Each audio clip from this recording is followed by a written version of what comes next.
అప్పుడు ఎట్లా ఉండే తెలంగాణ.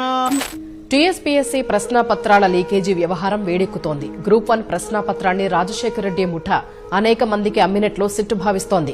హైదరాబాద్ లోని అశోక్ నగర్ గ్రూప్ 2 పోటీ పరీక్షలకు సన్నద్దమవుతున్న యువతి ఆత్మహత్య చేసుకుంది. టీఎస్పీఎస్సీ పరీక్షలు వాయిదా పడడం వల్లే ఆమె మనస్తాపం చెంది ఆత్మహత్య చేసుకుందని తోటి విద్యార్థులు చెప్తున్నారు. 2 సంవత్సరాలు కష్టపడి చదువుకుంటున్నా.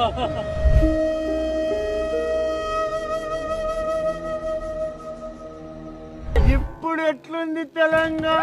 తెలంగాణ గ్రూప్ 1 ఫలితాలు విడుదలయ్యాయి. 563 పోస్టులకు 562 మంది అభ్యర్థులని ప్రకటించారు. చాలా హ్యాపీగా ఫీల్ అయినాను. మా ఇంట్లో వాళ్ళు కూడా చాలా హ్యాపీగా ఫీల్ అయినారు. ఇప్పుడు నాకు గ్రూప్ 4 లో జాబ్ వచ్చిందండి. చాలా కష్టపడి మేము ఈ ర్యాంక్ సాధించామండి.